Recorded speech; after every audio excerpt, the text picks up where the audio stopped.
এই 1,83,084 কিলোমিটারেরও বেশি রাজ্য সড়ক, গ্রামীণ রাস্তা ও অন্যান্য রাস্তার নির্মাণ ও পুনর্নির্মাণ করা হয়েছে।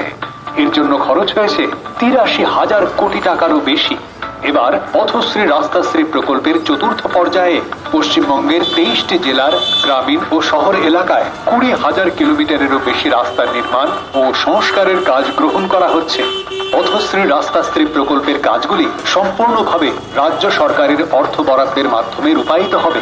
এই প্রকল্পে বিটুমিনাস, সিমেন্ট, কংক্রিট, পেভার ব্লকের রাস্তা ছাড়াও ফেলে দেওয়া প্লাস্টিককে পুনর্ব্যবহার করে এবং অন্যান্য নতুন প্রযুক্তি ব্যবহার করে রাস্তা তৈরি হবে। সমগ্র রাজ্যের 35,000-এরও বেশি গ্রামের ও 128টি পৌর এলাকার সকল মানুষ এর ফলে উপকৃত হবেন। সাধারণ মানুষ, কৃষক, ব্যবসায়ী, শিক্ষার্থী, রোগী, প্রসূতি মা সবাই এর সুফল পাবেন। জব কার্ড ধারকদের জন্য 15 কোটি শ্রম দিবস সৃষ্টি হবে।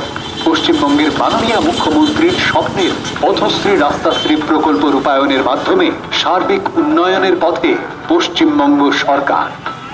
পশ্চিমবঙ্গের